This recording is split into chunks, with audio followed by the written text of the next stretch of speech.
Can't you smell that smell? The smell that surrounds us. The smell, namely, of political acquiescence, congressional complacency, and the assumption of the ignorance of the body politic. Hello, my name is Devin Jones, and welcome to this edition of the Sparx Tribune Report. Today is the 14th day of the government shutdown, partial government shutdown, and the second day of the 116th Congress. Yesterday was the first day of the 116th Congress, and they welcomed in their terms in office by first voting for Nancy Pelosi as Speaker of the House, secondarily voting for Nancy Pelosi's PAYGO package. Excellent, huh? So, while we celebrate what has become to be known as the most diverse, and it is the most diverse House of Representatives in American history, pardon me, we're talking, religious diversity, social diversity, and gender identity diversity. Excellent. All good news. Kind of. Because they began their elected terms by supporting a new set of rules governing House legislative process, including a provision being supported by Nancy effing Pelosi, known as PAYGO, or Pay As You Go.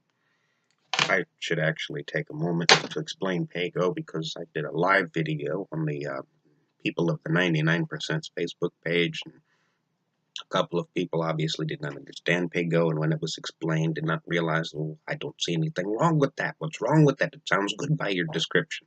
I obviously did not explain it thoroughly enough. Goodness. No, PAYGO is a conservative, fiscally conservative approach to congressional action. PAYGO first instituted in 1990, and always, if you can look at the records, always supported by Nancy Pelosi, since at least since 2007 anyway. I won't go back as far as 1990. Nancy Pelosi was not in office in 1990, but at any rate, Nancy Pelosi has supported PAYGO throughout her tenure in Congress, and PAYGO basically, it's a rule that states that for every policy implemented that costs the American people money, that we need to either A, raise taxes to accommodate for the subsequent increase in cost, or B, slash spending in another sector of the economy. Hypothetical. Where are they going to slash spending if that's what they choose to do? Because increasing taxes, particularly increasing taxes on the rich, is going to not only require a certain number of votes. Thank you, Nancy Pelosi, again.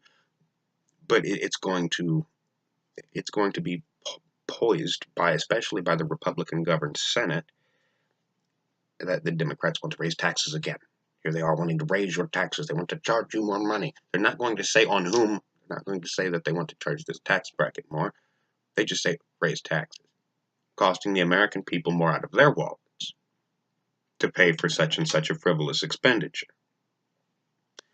But at any rate, but PAYGO postulates that taxes need to be raised, or that funding needs to be slashed in another sector in order to accommodate for a policy that costs money, such as your Green New Deal, such as not a $15 minimum wage that goes on those organizations and companies, but single-payer health care, for example, which infamously costs $32 trillion. It's not going to be stated to the American people or explained to the American people that $32 trillion, they're just going to state that that's a lot of money. $32 trillion, how are you going to pay for it? Without stating that we're already spending $34 trillion on a plan that's inefficient. That single-payer healthcare would actually save the American people $2 trillion. They don't say that. They're not going to say that. Political dishonesty. But so that's, what they're going to slash is Social Security. They're going to slash healthcare. They're going to, they're certainly, not going to. They're not going to slash the military-industrial complex's budget, Why, no, Lockheed Martin has their own super PAC, and they donate to Democratic and Republican congressional campaigns and candidates. They're not going to slash that. There are hundreds of lobbyists dancing across the floor of the Senate on a daily basis, lobbying Congress to pass corrupt bills based on corrupt practices, backed by corrupt institutions, backing corrupt candidates that become corrupt politicians and continue to back corrupt policy. It's not going to be the military-industrial complex that gets slashed. It's going to be your social fucking security. It's going to be infrastructure. It's going to be healthcare. It's going to be our public fucking schools. That's what's going to be slashed. And Nancy Pelosi's PAYGO is only an excuse to do that. And by the way, let me note right here, since I took the time to explain what PAYGO is to a certain extent anyhow, that Congress, under Article 1, Section 8 of the Constitution, they have the power to raise or lower taxes at any time with the correct amount of votes. That's Article 1, Section 8 of the Constitution. Google it or something. We don't need PAYGO for that. They already have that power.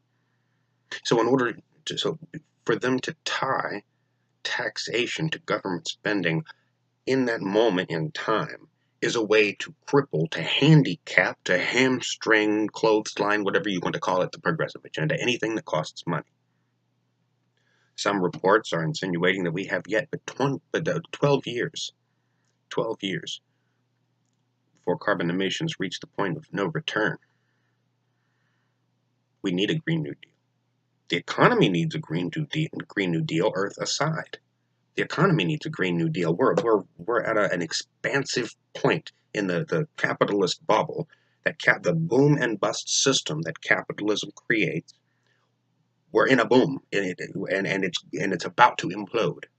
Okay, the boom is about to become bust by every report. As a matter of fact, if you want to search for an intelligent mind and the opinions of an intelligent mind on the matter, I recommend looking up Dr. Richard Wolff, very intelligent economist and professor, and he describes that the economy is about to implode.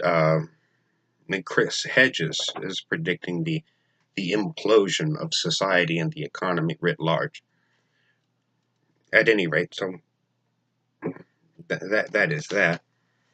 But the votes on the floor, speaking of how I began with political acquiescence and congressional complacency and such, we all, in all of the mainstream media outlets, want to celebrate the fact that we have such diversity in Congress, which is excellent. Ilhan Omar, Sharice Davis, etc., and I could go on. All identity politics aside, this newly elected set of leaders flocked right behind Nancy Pelosi on cue, just like they were supposed to do, voted for PAYGO, just like they were supposed to do. Ilhan Omar tweeted out yesterday evening a big thank you to Hillary Clinton, that Clinton had paved the way for women to be elected to power. No, she did not. Hillary Clinton was a hindrance upon females being elected to power. We could have progressives, male, female, or whatever, elected to Congress that are progressives, without the identity politics implications of so-called sexism, this or that accusation being thrown at them. It could have been done a lot sooner had the almost first female president not been so goddamn corrupt. Talk about PAC and super PAC money. Look at Hillary Clinton, the Clinton Foundation, and everything, every organization and institution that backed her candidacy. Like the height of effing corruption. Seriously, are you kidding me? No, she was a hindrance, not a. Come on now. At any rate, but our 116th Congress, newly elected, placated to the establishment's requests, bowed to kiss the ring and lick the booty of everything that they were supposed to, with the exception of 3. Representative Ro Khanna, Alexandria Ocasio-Cortez, good for her, cheers to her, and Tulsi Gabbard, who, by the way, is running for president. So good for her. Good for Tulsi Gabbard. I like Tulsi myself. And good for the 3 lonely votes against PAYGO. But everyone else, all of these other new names in Congress, flocked right behind Nancy Pelosi and acted on cue with the Democratic Party establishment. At any rate, so that's the first signs of so-called progressivism from our newly elected members of Congress. The blue wave, by the way, you throw that out there, that terminology being tossed about. The blue wave. There's no blue wave. The blue wave is just a title, the letter D in front of someone's name. The word Democrat, it means nothing whatsoever. Donald Trump endorsed Nancy Pelosi. The two-party system, quit bullshitting yourself. The two parties are basically standing for the exact same thing over and over and over again, without signs of ceasing. That practice, the ugliest of legislation, has continuously been bipartisan, particularly when it comes to the military-industrial complex, which, while we're talking about PAYGO, that's not what they're going to slash. The measly $5 billion that Donald Trump is requesting to begin projects on his wall, the $5 billion, when you hear somebody with the letter D in front of their name, or a Democrat pining away about how much that's going to add to the debt, they're full of hot air. They're full of their own gas. It's $5 billion. Do you know that's a drop in the proverbial bucket when we're talking about congressional spending, and that $718 billion went to the military last year? $5 billion? Are you joking? They don't care about that. They don't care about that $5 billion. They're pining away at a battle over messaging. That's all they're doing. Donald Trump's $5 billion is nothing at all. It's a battle over messaging, and it's ridiculous that people are buying into it on both sides of the ideological spectrum. At any rate, there's your identity politics and your so-called progressive newly elected Congress. So continue to bullshit yourself. Happy New Year. I'm glad that we have a diverse Congress. Now watch your diverse Congress completely screw the American public for another political term. Again. Good for Alexandria Ocasio-Cortez. She said she was not going to vote for Nancy Pelosi's PAYGO, and she did not. Good for Tulsi Gabbard, who, by the way, is running for president, who had the political courage to stand up and vote no. We know that CNN and MSNBC are going to nail her for that in every interview that she does, every presidential interview, every time she shows up on CNN, MSNBC, or Fox News, at least CNN for sure, going to nail her for why she didn't, sheepishly get behind Nancy Pelosi and her stupid ideas. But speaking of the mainstream media, let me throw this out there. Watch the news that you take in on a daily basis, okay? And by the way, vary where you get your information from, because these media outlets are clever, okay? When they refer to the Hillary Clinton, Cory Booker, Kamala Harris branch or wing of the Democratic Party, referring to them as supporters. I read a CNN article earlier this morning, that, every time Hillary Clinton was mentioned, it was Clinton supporters. Every time Bernie Sanders was mentioned, it was Bernie fans. MSNBC did an article a couple of weeks ago that referred to Bernie World. Bernie World's Bernie World's war on Beto O'Rourke. I'm calling it Bernie World. You mean the progressive movement? Bernie fans? Right? Watch the messaging. Watch the terminology used.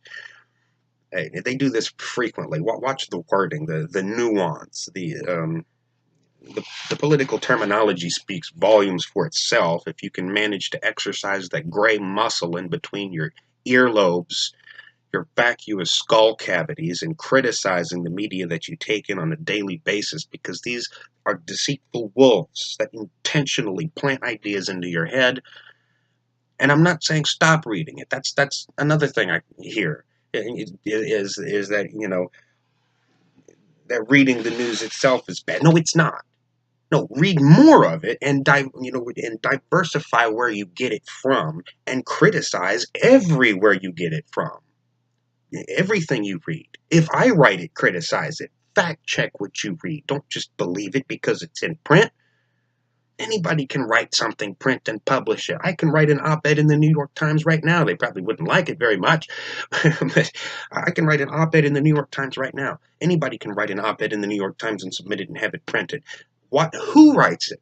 If you see a suspect article, particularly if it's one that criticizes an anti-establishmentarian politician such as Bernie Sanders, look at the person who wrote it, do a Google search for them. What is their political background? What is their history? The David Brocks and such of the world. Well, watch what you take in on a daily basis, where you get your news from. Don't stop reading the New York Times. Read more of it. But also take in news from every other. Read Salon. I highly recommend The Nation, by the way. You see some ridiculous acquiescent stupidity from Salon. More and more lately, actually, to be honest. But read The Nation. The Nation magazine continuously impresses me. John Nichols, Aaron Mattei, that's his name. Read more of The Nation, but take in news from all of the other sources, be it establishmentarian or not, and criticize it when you read it. Criticize everything you read. Again, my name is Devin Jones. You can find me on the Sparx Tribune. That's Sparx spelled with an X, tribune.org. This has been the Sparx Tribune Report. You have a nice evening.